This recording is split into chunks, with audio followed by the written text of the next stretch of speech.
नमस्कार, मैं रविश कुमार। आवश्यकता है एक नए आसमान की जहां हिंदुस्तानी लोग एक शहर बसा सके। धरती पर भारत के शहरों का हाल बहुत बुरा हो चुका है। पिछले 2 दिनों से लोग हैदराबाद का हाल देखकर हैरान हैं।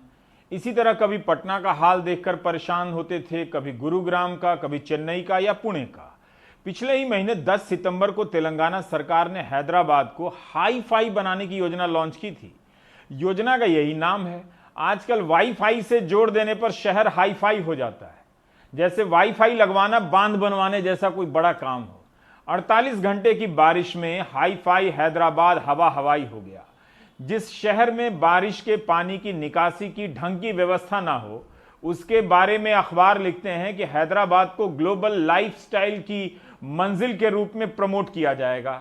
है ना कमाल। बोगस सपनों के दम पर हमें ऐसे ही बोगस सुविधाएं मिलती हैं और नतीजे मिलते हैं। हैदराबाद केंद्र की स्मार्ट सिटी योजना में शामिल नहीं है, लेकिन राज्य सरकार और दूसरे शहरों से उदाहरण लेकर अपने स्तर पर स्मार्ट सिटी बनाने की कोशिश कर रही है। वैसे स्मार्ट सिटी की परिभाषा क्या है? मैंने सोचा कि इसे पता लगाकर स्मार्ट बन जाऊं। बिल्कुल सही जगह पर क्लिक किया, स्मार्ट सिटी प्रोजेक्ट की वेबसाइट पर, लेकिन मुझे स्मार्ट बनने का मौका नहीं मिला। हमने सोचा कि स्मार्ट सिटी क्या होती है, इसकी सरकारी परिभाषा पता करते हैं। इसका जवाब यहां पहले से मौजूद था। लिखा है कि दुनिया में स्मार्ट सिटी की कोई एक परिभाषा नहीं है, अलग अलग लोगों के लिए अलग अलग मतलब होता है। स्मार्ट सिटी की अवधारणा एक शहर से दूसरे शहर और एक देश से दूसरे देश में बदल जाती है। इस पर निर्भर करती है कि कोई शहर कितना बदलने को तैयार है, उसके संसाधन क्या हैं और लोगों की आकांक्षाएं, एस्पिरेशंस क्या हैं। यहां तक कि भारत में भी स्मार्ट सिटी की एक भी परिभाषा नहीं है, एक परिभाषा नहीं है। सीरियसली बता रहा हूं, यही वेबसाइट पर लिखा है। कितनी स्मार्ट परिभाषा है कि स्मार्ट सिटी की कोई परिभाषा नहीं है। कोई शहर स्मार्ट होना चाहे, इसका भार वहां के लोगों और संसाधनों पर डाल दिया गया है। लिखा गया है कि लोगों की आकांक्षाएं क्या हैं। यानी अगर कोई शहर स्मार्ट सिटी नहीं हुआ तो कह दिया जाएगा कि आप लोग ही नहीं चाहते थे, शहर के पास संसाधन ही इतना सा था।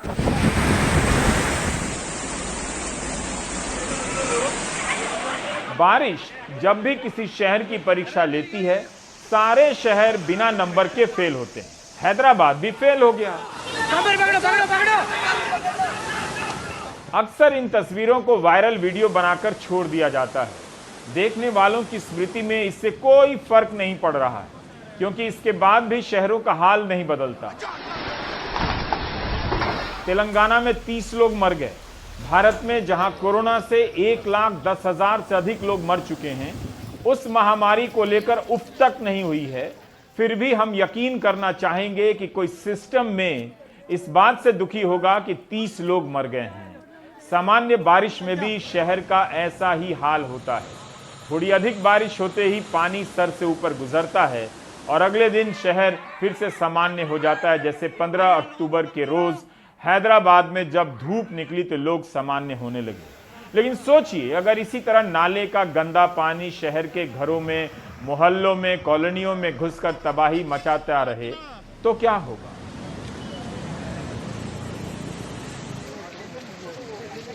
एक दिन की भारी बारिश के बाद हैदराबाद ने अपने घुटने टेक दिए। मौसम विभाग का कहना है कि ऐसी बारिश, इतनी घनी बारिश, टॉरेंशियल रेन जिसको कहा जाता है, शायद 117 साल में नहीं हुई है। 1903 का वक्त था जब अक्टूबर के एक दिन में इतनी बारिश देखी गई थी। और मौसम विभाग का ये भी कहना है कि 20 से 30 सेंटीमीटर अगर इंटेंस रेन होती है तो हैदराबाद जैसे शहर को कोप करने की कैपेसिटी नहीं होती। दूसरी तरफ अगर हम देखेंगे तो यहाँ पे 2 तालाब या टैंक जिसको कहा जाता है वो भी टूट गए थे। अप्पा चेरुवु जिसे कहा जाता है और पल्ले चेरुवु, और उनकी वजह से पुराने शहर के पूरे इलाके बाढ़ के लपेट में आ गए और वहाँ से काफ़ी सारा रेस्क्यू ऑपरेशन करना पड़ा। अगर आज का डेथ टोल देखेंगे, कल पिछले 2 दिन का अगर हम काउंट करेंगे तो 50 तक लोग मर गए हैं और इसमें से 31 सिर्फ हैदराबाद में ही मौतें हुई हैं। क्या हम सिर्फ मौसम पर पूरी जो रिस्पॉन्सिबिलिटी है या ब्लेम है वो डाल सकते हैं? अगर हम ये सवाल करें तो नहीं, क्योंकि 2 चीज़ें हैं इसमें। एक तो ये कि किर्लोस्कर कमेटी जैसे काफ़ी रिपोर्ट्स आए हैं जिसमें कहा गया है कि शहर में 28,000 से ज़्यादा इलीगल ऐसे इंक्रोचमेंट्स हैं और कॉलोनीज बने हुए हैं जिनको निकालने की कोशिश होनी चाहिए, जिनको निकाल देना चाहिए, तभी हैदराबाद ऐसी बारिश के साथ कोप कर पाएगा, क्योंकि ये सारे जो है नेचुरल फ्लो ऑफ वाटर जो होता है, पानी की जो फ्लो है उसको स्टॉप करते हैं और इसी की वजह से अर्बन फ्लडिंग होती है। दूसरी तरफ अगर आप देखेंगे तो हैदराबाद में 180 से ज़्यादा लेक्स हुआ करते थे निज़ामी वक्त में, और उसके बाद अगर अब आप देखेंगे तो 80 से 90% तक जो लेक्स हैं वो एनक्रोच्ड हैं और शायद ही 12 ऐसे वाटर बॉडीज़ होंगे जिनमें अभी पानी भरा हुआ है। तो जब इतनी बड़ी बारिश होती है तो होल्डिंग कैपेसिटी इन लेक्स की बिल्कुल नहीं है और शायद यही वजह है कि काफ़ी सारे जो लेक्स हैं, सरूर नगर लेक भी ओवरफ्लो कर गया क्योंकि उसमें डीसिल्टिंग का ऑपरेशन भी नहीं हुआ। तीसरी बात स्टॉर्म वाटर ड्रेन्स की है जो कि निज़ामी वक्त के लिए बनाए गए थे और उसके बाद उसमें कोई रेनोवेशन नहीं हुई, कोई रिपेयर्स नहीं हुए हैं। हालांकि जहाँ जहाँ टूटता है वहाँ पे कुछ मरम्मत की जाती है, लेकिन पूरी तरह से प्लानिंग की ज़रूरत है क्योंकि जो शहर पहले हुआ करता था उससे 10 गुना क्या 20 गुना से ज़्यादा अब बढ़ गया है। अब पूरे Hyderabad, greater Hyderabad municipal corporation को अगर आप देखेंगे तो 625 स्क्वायर किलोमीटर में ये स्प्रेड आउट है और स्टॉर्म वाटर ड्रेन्स निज़ामी ज़माने के हैं, तो उन पर 12,000 करोड़ रुपए खर्चने की ज़रूरत है जो इस सरकार ने किया नहीं। और उन्होंने ये भी कहा था, जब पिछली बार ऐसी बारिश हुई थी तब उन्होंने कहा था कि हम सारे जो इलीगल इंक्रोचमेंट्स हैं उनको निकाल देंगे और जो अगर किसी भी पार्टी का होगा हम उस पर कार्रवाई लेंगे। लेकिन इलेक्शंस की बात जब होती है तो इलीगल इंक्रोचमेंट्स नहीं निकाला जा सकता। जनवरी से पहले हैदराबाद में भी म्यूनसिपल इलेक्शंस होने हैं, तो लग यही रहा है कि इतने बड़े बारिश के बाद भी हैदराबाद में क्या कुछ बदलेगा, मुझे तो आशा नहीं है, क्योंकि इलेक्शंस जब होता है तो वोट की बात होती है, तो इलीगल इंक्रोचमेंट्स को निकालने की साहस शायद कोई भी सरकार नहीं कर पाती। अगर आप शहरों और आपदाओं का इतिहास देखेंगे तो पता चलेगा कि कुछ आपदाएं कई बार चेतावनी देकर जा चुकी होती हैं। 1903 में बाढ़ आई थी हैदराबाद में, 1908 में हैदराबाद में बादल फटा था और मूसी नदी में बाढ़ के कारण 15,000 लोग मारे गए थे और 80,000 से ज्यादा लोग बेघर हो गए थे। तब मूसी नदी हुआ करती थी। इन 125 साल में यही हुआ है कि इंसानों ने इस नदी को नाले में बदल दिया। उन्हें लगा कि हमने नदी पर विजय प्राप्त कर ली है, लेकिन नदी तो बची रह गई, नाले के ही रूप में ही सही। वही मूसी नदी है जिसकी तरफ लोग देखना भी नहीं चाहते होंगे। उसके इस रूप को देखकर कुछ तो भय होना चाहिए, हुआ भी होगा और आगे के लिए सतर्क होंगे, उम्मीद की जानी चाहिए। 24 अगस्त 2000 को भी हैदराबाद में बाढ़ आई थी। तब से लेकर 2016 तक 5 बार ऐसा हुआ है कि 200 मिलीमीटर से अधिक बारिश हुई है 24 घंटे में। शहर को पर्याप्त चेतावनी मिलती रही आसमान से, शहर आराम से अनदेखा करता रहा। आंध्र प्रदेश, तेलंगाना, कर्नाटक में बारिश ने भारी तबाही मचाई है। कर्नाटक के कलबुर्गी से भी अच्छी खबर नहीं है। महाराष्ट्र में भी बारिश ने खूब तबाही मचाई है। बुल्ढाना हो, सांगली हो, सोलापुर हो या पुणे हो, लोग तस्वीरें वायरल कर रहे हैं कि घुटने भर पानी में खड़े हैं। ऐसी तस्वीरें लोग हर साल कई बार देखते हैं और वायरल करते हैं, मगर जब खुद को पहली बार नाले के पानी में खड़ा पाते हैं तो याद आता है कि मीडिया रियल इशू पर डिबेट में नहीं करता है।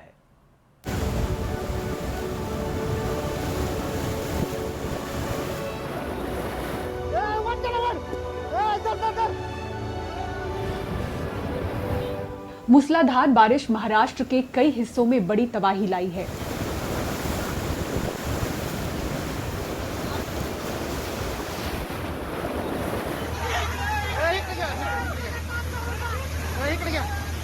पुणे के इंदापुर में एक आदमी तेज बहाव में लगभग बह चुका था, फिर जेसीबी मशीन की मदद से उसे किसी तरह से बचाया गया।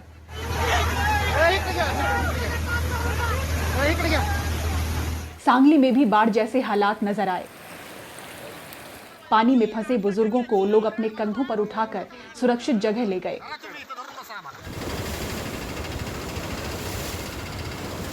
सोलापुर में भी फंसे लोगों को एनडीआरएफ की मदद से सुरक्षित जगह पहुंचाया गया। गांव में बाढ़ से बचने के लिए लोग ट्रैक्टरों में अपना सामान भरकर दूसरी जगह जा रहे हैं। नदियां उफान पर हैं। बारामती में लोग कह रहे हैं कि हाल के वर्षों में ऐसी बारिश नहीं देखी। महाराष्ट्र में बहुत जगह यही आलम है। अहमदनगर में बाइक पर फंसे लोग बड़ी मुश्किल से बच निकले। बुल्ढाना, सांगली, सोलापुर जैसे कई जिलों में बारिश ने फसल पूरी तरह से बर्बाद कर दी है। 1 एकड़ मध्ये मैंने 1 एकड़ में तूर दाल की खेती की थी, लेकिन बाढ़ में सब कुछ बह गया। पूर्णपणे वाहून गेलेली आहे। 2 एकर मैंने 3 एकड़ में बैंगन और टमाटर की खेती की थी। बारिश की वजह से मेरा काफ़ी नुकसान होने वाला है। मैं सरकार से गुजारिश करता हूं कि जल्द से जल्द खेती का पंचनामा करके मदद दी जाए। लवकर पंचनामे करून शेतकऱ्यांना भरपाई द्यावी। बारिश के कारण मुंबई में भी कुछ इलाकों में जल जमाव दिखा। एनडीआरएफ ने राहत और बचाव के लिए 3 टीमें महाराष्ट्र भेजी हैं, जो सोलापुर, पुणे और लातूर में तैनात की गई हैं। मौसम विभाग ने कोंकण और मध्य महाराष्ट्र के कुछ इलाकों के लिए आने वाले कुछ और घंटों का रेड अलर्ट जारी कर रखा है। महाराष्ट्र से ब्यूरो रिपोर्ट, एनडीटीवी इंडिया के लिए। और हमारे साथ अनंत मरिनगंटी हैं, जो शहरों की स्थिति पर अध्ययन करते हैं। और मेरा आपसे पहला सवाल हैदराबाद से ही है कि यहाँ पर कई दफ़ा बाढ़ की स्थिति आई, 1903, 1908 में, 2000 में, 16 में। ऐसा क्यों है कि हर समय समय के बाद यहाँ पर बाढ़ आती है? क्या सिर्फ तेज़ बारिश या 24 घंटे में ज़्यादा बारिश होना ही कारण है, या फिर और भी कुछ और कारण है कि जिससे इस शहर के बारे में हमें पता चलना चाहिए? जी रवीश जी, अभी आपने जो डेट्स बताए हैं, पहला नंबर है 1908 और उसके बाद में करीब 100 साल के बाद वाली बात है, 1930 में एक बार हुई थी। ठीक, तो बेसिकली इसका मतलब है कि कई साल तक कुछ उतना प्रॉब्लम नहीं था। और उसका वजह यह है कि 1908 में जो हैदराबाद में बाढ़ आई थी वो क्लाउड बर्स्ट की वजह से आई थी, और उसका एक सॉल्यूशन हम लोग उसी टाइम पे इंजीनियरिंग तरीके से हमने निकाल लिया। वो था कि शहर के बाहर नदी के ऊपर 2 फ्लड बैलेंसिंग रिजर्वायर्स बना लिए, ताकि आपके पूरे मूसी रिवर का जितना भी कैचमेंट एरिया है उसमें जो बारिश आती है वो वहीं के वहीं शहर के बाहर रोका जाएगा। तो वहां से अगर जितना जरूरत पड़ता है उतना हम निकाल लेते हैं और शहर के पीने के पानी के लिए उसको इस्तेमाल करते हैं। तो हुआ क्या कि 1908 में जो बाढ़ आई थी, जिसको हैदराबाद में तुगियानी कहते हैं और अभी तक याद रखते हैं लोग उसको, कि वो सितंबर महीना में आया है और अभी तक लोग उसको याद करते हैं कि सितंबर महीना है वो। अच्छा, हाँ, ये उतना दुखदायक महीना है कि लोग अभी तक सितंबर महीने को लेकर के डरते हैं। तो उतनी बुरी हालत थी। तो अभी आपको 2000 में 2000, 2001, 2002 के टाइम में पहली बार फिर से आपको बड़ा सा प्रॉब्लम हो गया। उसके पहले थोड़ा थोड़ा हुआ था। असल में 1970 में मुझे बचपन की याद है कि हैदराबाद शहर में उस जमाने के बहुत सारे लोग याद करते हैं कि लोग डर गए थे कि पानी आ रहा है। हुआ क्या था कि बारिश हुई थी जोरों से और फ्लड बैलेंसिंग रिजर्वायर्स में से पानी को छोड़ दिए नदी में, और नदी में बिना अनाउंसमेंट के पानी छोड़ने से बहुत लोग डर गए थे। और शहर ऐसी थी कि हर जगह पे आपको तालाब है, तो समझ में नहीं आ रहा था लोग कि कहां से पानी आ रहा है, कहां पे बाढ़ आने वाली है। तो the rumours that spread in the city, अफवाहें जो फैली थी वो इतनी बुरी थी कि लोग अपने बच्चों को गाड़ियों में डाल के, अपने गहनों को बाहर फेंक के, पहाड़ों के ऊपर चढ़ के ये सब करने को उतर गए थे, लेकिन असल में पानी नहीं आया। वो स्थिति आपको 20th सेंचुरी में बिल्कुल कभी नहीं हुई। वो आई फिर आपको 2000 अगस्त में। 2000 अगस्त तक हुआ क्या था कि शहर का जो कंस्ट्रक्शन है वो बहुत बढ़ गया, शहर का जो एक्सटेंट है वो बढ़ गया। शहर जो तब तक कृष्णा रिवर के बेसिन में थी, 2000 तक हम लोग शहर आधा हिस्सा गोदावरी के बेसिन में थी, आधा हिस्सा कृष्णा के बेसिन में थी। हमारे ऊपर जो बारिश गिरती है वो आधा गोदावरी में जाती है, आधा कृष्णा में आती है।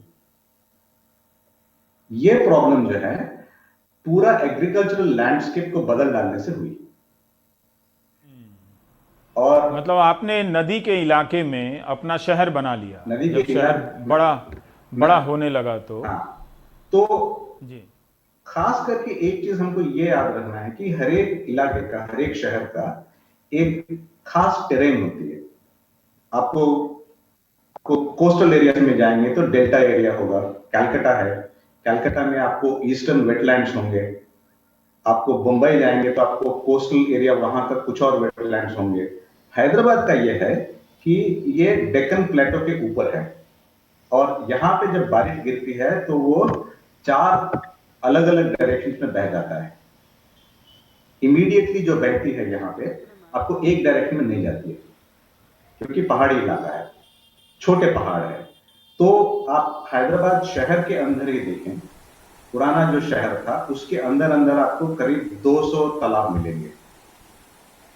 और हैदराबाद आज भी? आज भी कोर एरिया की बात कर रहा हूं मैं, सिर्फ कोर एरिया की। एक्सटेंडेड शहर के बाद देखेंगे आप तो 500 तालाब है। और उसके आगे आप हैदराबाद मेट्रोपॉलिटन डेवलपमेंट अथॉरिटी का जो एरिया है उसमें देखेंगे तो आपको 3000 से ज्यादा तालाब है। इतने तालाब इसलिए क्योंकि पानी पहाड़ों के ऊपर से नीचे आके अलग अलग नालाओं से बह के छोटे छोटे तालाब बन के एक तालाब भर जाता है तो उसमें से पानी दूसरे तालाब में जाती है। तो ये आपका जो हाइड्रोलॉजिकल सिस्टम है इस शहर का, वो सिस्टम को हमने तोड़ के होता क्या है कि जब आप एग्रीकल्चर का काम छोड़ देते हैं तो कमांड एरिया जो होता है जहां पे आपको तालाब की पानी की जरूरत पड़ती है, वहां पे हमने बिल्डिंग बना ली, जरूरत नहीं है। तो दूसरी तरफ को जहां पे पानी आगे बढ़ता है, पीछे आता है, वेटलैंड्स होते हैं, वहां पे जब फिशेस, जो मछली होती है उनके अंडे होते हैं, वो वाले एरिया में हम रोड बना देते हैं। तो इससे होता क्या है कि पानी को बहने वाला जो रास्ता है वो कट जाती है। तो सबसे बड़ा प्रॉब्लम हमारे 2 हैं। एक है कि पानी को बहने वाला जो पुराने रास्ते हैं वो सब हमने काट दिए। जहां से पानी बह के मिट्टी के अंदर जो चली जाती थी वो सब हमने घर बना के या बेसमेंट बना के सीमेंट कर दिए, तो पानी मिट्टी के अंदर नहीं जा रही है। ये दोनों करने की वजह से आपका जो बारिश जब भी आती है, थोड़ी सी भी बारिश आती है तो वो बारिश को जाने के लिए कोई रास्ता नहीं है। पर मरीन घंटी साहब, ये तो अब वापस नहीं हो सकता है। जिस तरह से ये शहरों को बिना सोचे समझे बनाया गया है और लोगों को विकास के नाम पर ये पाठ पढ़ाया गया है, अब तो ये वापस नहीं हो सकता। अब ये वापस क्या नहीं जा सकता है, बिल्कुल भी नहीं जा सकता है। बस हम तो इतना इस तरह की बारिश में जैसा संकेत मिला है, जरा सी बारिश और हो जाए तो भयावह स्थिति हो सकती है हैदराबाद। जी, हैदराबाद की ही नहीं, ये बात कलकत्ता का भी यही हालत है, वरंगल का भी यही हालत है, चेन्नई का भी यही हालत है। चेन्नई में पिछले बारी जब बाढ़ आई थी उसके बाद जोरों से जो पब्लिक मोबिलाइजेशन हुई वो पोरंबोक लैंड्स को लेकर हुई। पोरंबोक लैंड्स मतलब वेस्टलैंड जिनको मानते हैं हम। गौचर लैंड होता है, गोमाला लैंड होता है, ग्रेजिंग लैंड होता है, जिनको हम इकोलॉजिकल पर्पसेस के लिए, माने बाढ़ आया तो उसको संभालने के लिए छोड़ देते हैं जो जमीन, वो वाले जमीन के ऊपर हमने बिल्डिंग बना दी। तो उसको कैसे बचाएं, उसको हम किस तरह से समझें? जिस तरह से हम समाज में कुछ लोगों को मानते हैं कि ये वेस्ट है, इनका कोई वैल्यू नहीं है, उसी तरह से हम नेचर में कुछ चीजों को बिना कोई वैल्यू है करके उनका कोई कदर नहीं करते हैं। इस वजह से क्या होता है कि आपका पूरे जो इकोलॉजिकल वैल्यू के जो लैंड्स होते हैं वो खत्म हो गए। हैदराबाद शहर के जितने भी तालाब हैं, हर एक तालाब के साथ जुड़ी हुई कुछ एकड़ जमीन ऐसी होती है जहां पे आपको सालाना एक पट्टा होता था हैदराबाद में, उसको कहते थे 1 साल पट्टा। 1 साल पट्टा इसलिए हम कहते हैं उसको कि वो एक सीजन का राइट देते थे हम कुछ कम्युनिटीज के लोगों को कि आपके पास जमीन नहीं है, आपके पास कोई जायदाद नहीं है, प्रॉपर्टी नहीं है, लेकिन आप ये जमीन के ऊपर आप उगा सकते हो 1 साल के लिए। दैट इज बिकॉज वो 1 साल के बाद में बाढ़ आ सकता है, कुछ भी हो सकता है, टेम्पररी हम परमिशन देंगे।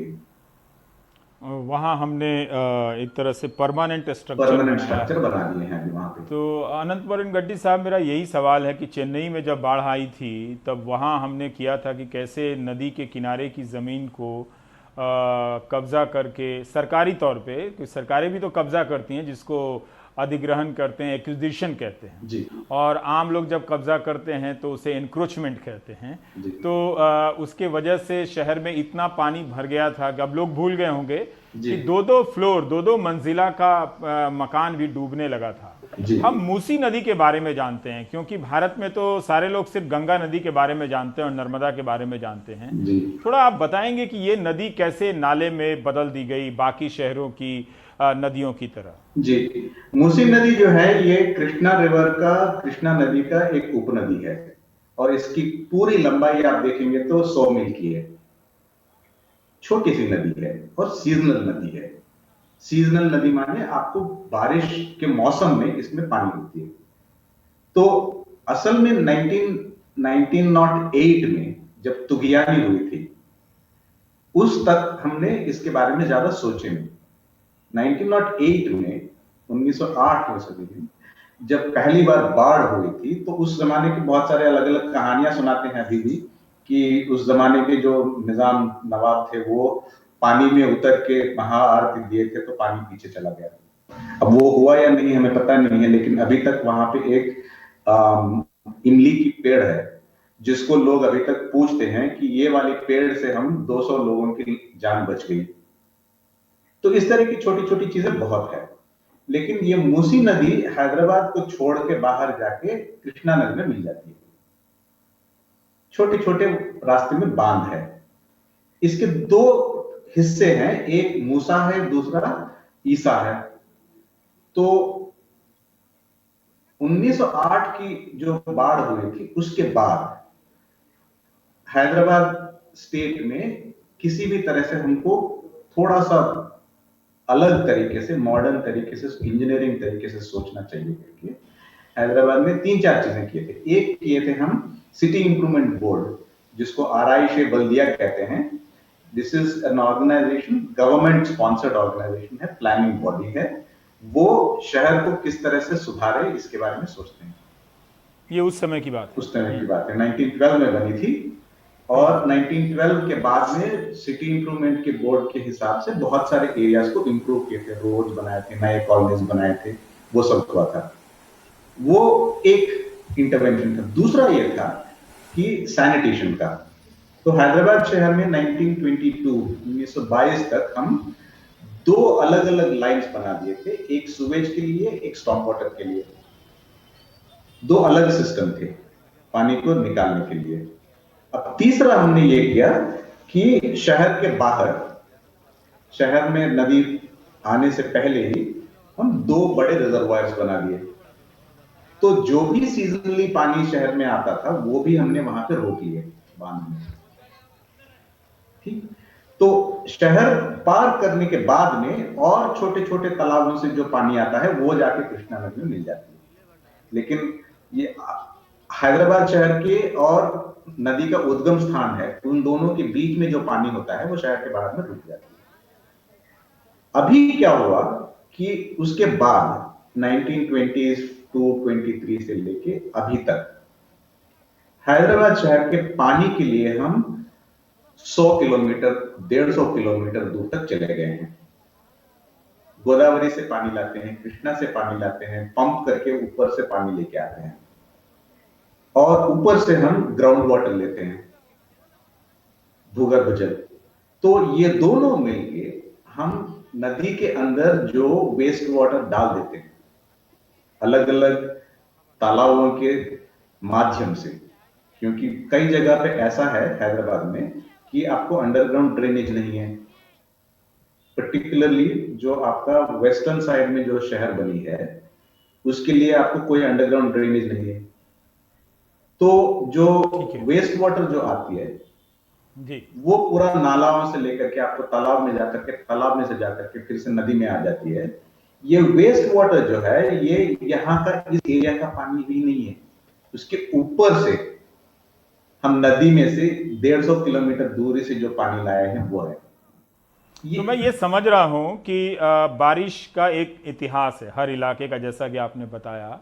उस इतिहास को समझे बगैर आज भी उस इतिहास को जो शहर को स्मार्ट बनाने की प्लानिंग है उससे नहीं जोड़ा गया है, और अक्सर नेता या प्रशासन बहुत आराम से बच के निकल जाते हैं कि चूंकि 24 घंटे में मिलीमीटर, इतनी मिलीमीटर बारिश हुई थी, इसकी वजह से ऐसा हो गया, वरना तो ये नहीं होता। लेकिन आप देखिए, सांगली देखिए, बुल्ढाना देखिए, पुणे देखिए, सोलापुर देखिए, कोयम्बतूर देखिए, इन सब शहरों को भी आप देखिए तो वहां भी कमोबेश यही स्थिति है। जी। नालों के हिसाब से, ड्रेनेज सिस्टम के हिसाब से आपको लगता है कि हम किसी टाइम बॉम्ब पर बैठे हैं जी। और कभी भी कहीं भी इससे बड़ी तबाही आ सकती है। जी जी, बिल्कुल आ सकता है। हमें सिर्फ मैं तो ये सोचता हूं कि इसमें दो दो तरह के प्रॉब्लम्स हैं। हम अक्सर ये सोचते हैं कि ये करप्शन वाली बात है, या हम सोचते हैं कि ये लापरवाही की बात है। मुझे लगता है कि यहाँ पे एक चीज और हमें सोचना समझना बहुत जरूरी है। वो ये है कि हमारा शहर का जो है ना, कि वो लॉजिक जो होता है भूमि को इस्तेमाल करने का, वो एग्रीकल्चर से बहुत हटके होती है। जब हम एग्रीकल्चरल लैंड के बारे में सोचते हैं, हम प्रोडक्टिविटी के बारे में सोचते हैं। अर्बन लैंड को जब हम सोचते हैं, शहरी जमीन पे जब हम सोचते हैं, तो हम एफिशिएंसी की बात सोचते हैं। आप हम पानी कैसे पहुंचाएं, इसमें से रेंट कितना निकल सकता है, आपको मिट्टी से कोई प्रोडक्शन नहीं है। ये वाली लॉजिक में जो अंतर है, इसको जब तक हम नहीं पकड़ेंगे, जो लोकल इकोलॉजी है वो जिस तरह से बदल रहा है, उसको एक सेंसिटिविटी से मॉडल करने का हम एक तरीका नहीं अपनाएंगे, हमारे पास इसका कोई सॉल्यूशन नहीं आएगा। आप सोचिए कि एग्रीकल्चरल सिस्टम जो है वो बनने के लिए हजारों साल लगे। हमारा अर्बन लैंड सिस्टम को बनाने के लिए हमको 100 साल नहीं हुए। बहुत सही। हम इतनी जल्दी से ये सारी चीजें नहीं कर सकते, हमको धीरे धीरे करना होगा। हमको बहुत सेंसिटिविटी से किस तरह से इन चीजों को हमें मॉडल करना पड़ेगा, हमको इन चीजों को समझने के लिए क्या करना पड़ेगा वो सोचना होगा। जल्दबाजी करेंगे तो आपका सॉल्यूशन भी वैसा ही होगा जितना प्रॉब्लम है। जो स्मार्ट सिटी जैसा, आपको कोई उम्मीद नजर आती है कि इससे हमारे शहर कुछ बेहतर होंगे? स्मार्ट सिटी से तो मुझे नहीं लग रहा है कि ये वाली प्रॉब्लम जो है इसका कोई हल नहीं निकलेगा, क्योंकि जहां पे भी हुआ है स्मार्ट सिटीज में भी एक हिस्सा ये है कि पुराना इंफ्रास्ट्रक्चर जो है उसको आप ठीक करें, और वहां पे हम देख रहे हैं कि पुराना जो इंफ्रास्ट्रक्चर है उसको ठीक करने का तरीका सिर्फ यह है कि आप जो पुराने नाले हैं उसको आप फिर से बनाओ। अब जब हम उसको फिर से बनाते हैं, उसमें इतना सीमेंट और मिट्टी डाल देते हैं, तो उससे थोड़ी सी बारिश होगी तो और भी प्रॉब्लम बढ़ जाती है, और ये हमने अक्सर देखा है। जहां पे भी हम पुराने सिस्टम को ठीक करने गए, वहां पे हमको प्रॉब्लम और कॉम्प्लिकेट हुई। वो सिर्फ इसलिए होती है क्योंकि हमें ये सोचना नहीं आया अभी तक कि एक एग्रीकल्चरल सिस्टम जिसका जो इम्प्रिंट है, जिसका नक्शा हमारे जमीन के ऊपर अभी तक लगी हुई है, उसको हम उतनी आसानी से नहीं मिटा सकते हैं। आप खेती करना बंद कर सकते हैं, लेकिन खेती के लिए जो नाला आता था जिसमें पानी आता था उसको आप नहीं मिटा सकते हैं, क्योंकि पानी उसी से बहेगा। बहुत बहुत शुक्रिया। आपसे हम और राब्ता रखेंगे आने वाले दिनों में ऐसे विषय पर। बहुत बहुत शुक्रिया। बाकी ब्रेक के बाद। Thank you very much. बहुत शुक्रिया।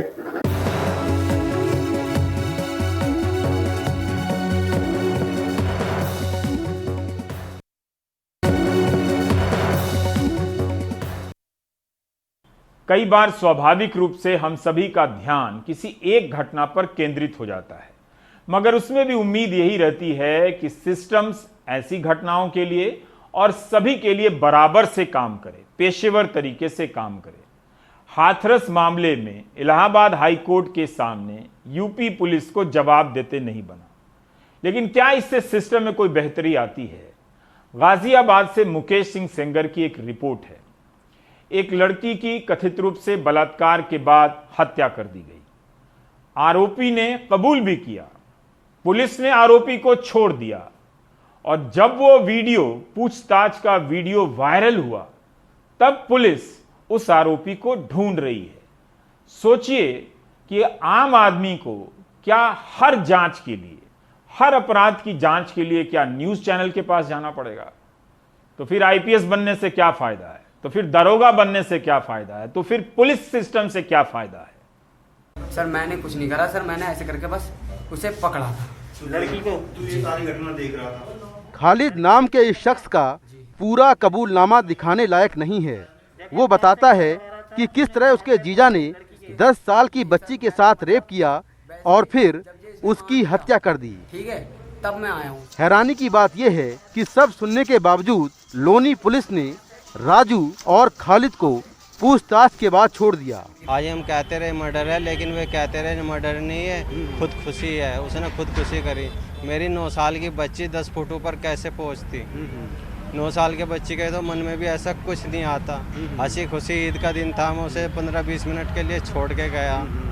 15-20 मिनट के अंदर ही मेरे पास फ़ोन चला जाता है, तुम्हारी बच्ची ख़त्म हो गई। मेरी बच्ची की हत्या करी उन्होंने, और हत्या करके उसको फिर जो पुलिस ने आत्महत्या करार दे दिया। पोस्टमार्टम रिपोर्ट भी बदलवा दी और पैसा खा के मुजरिमों को भी छोड़ दिया। लोनी में 10 साल की बच्ची इसी साल 1 अगस्त को अपने घर में 10 फुट ऊंचे लोहे के गाटर से लटकी मिली थी। तब घर में बच्ची की 6 साल की छोटी बहन भी साथ थी, जो इस घटना की चश्मदीद है। उसने एनडीटीवी को बताया था कि ऊपर रहने वाले किराएदार खालिद और राजू ने उसकी बहन को मारा है। वारदात के वक्त बच्ची का पिता ईद पर अपनी बहन के पास गया था। पुलिस ने घटना के 7 दिन बाद हत्या का केस दर्ज किया, लेकिन ये कहकर जांच को आगे नहीं बढ़ाया कि पोस्टमार्टम रिपोर्ट में हत्या या रेप का जिक्र नहीं है। बच्ची का पोस्टमार्टम कराया गया था। पोस्टमार्टम में मृत्यु का कारण asphyxia due to antemortem hanging आया था। विवेचना इसमें की जा रही है। पिछले सप्ताह कुछ वीडियो वायरल हुए थे जिसमें कुछ लोगों ने बयान किए थे। इन बयानों की जांच कराई जा रही है तथा आयोग को निर्देशित किया गया है कि इन वीडियो को विवेचना में समाहित करें तथा संबंधित व्यक्तियों का मजिस्ट्रेट के सामने बयान दर्ज कराएं। विवेचना प्रचलित है, सारी वैधानिक कार्रवाई की जाएगी। वहीं फॉरेंसिक एक्सपर्ट पोस्टमार्टम रिपोर्ट पर सवाल खड़ा कर रहे हैं। पीएम रिपोर्ट में एक्सटर्नल इंजरीज के नाम पर नील है और काज ऑफ डेथ में उसने दे रखा है कि एंटीमार्टम हैंगिंग। इस वजह से पुलिस को कन्फ्यूजन हुआ, जो गलत है, क्योंकि एंटीमार्टम हैंगिंग नहीं है, पेरीमार्टम हैंगिंग है, जब वो ना मरी थी ना जिंदा थी। इस मामले को लेकर यूथ कांग्रेस के कार्यकर्ताओं ने पूरे गाजियाबाद में कैंडल मार्च भी निकाला। शुरुआत में जांच करने वाले लोनी थाने के एसएचओ बीएस भड़ाना का तबादला पुलिस लाइन हो गया है। एक तरफ मृतक बच्ची के पिता का बयान और उसकी तस्दीक करता आरोपी का कबूलनामा, तो वहीं दूसरी ओर बच्ची की ये पोस्टमार्टम रिपोर्ट। इन सब के बीच गाजियाबाद पुलिस की भूमिका गंभीर सवालों के घेरे में है। गाजियाबाद से कैमरामैन एन रवि और सुशील लाठी के साथ मैं मुकेश सिंह, एनडीटीवी इंडिया।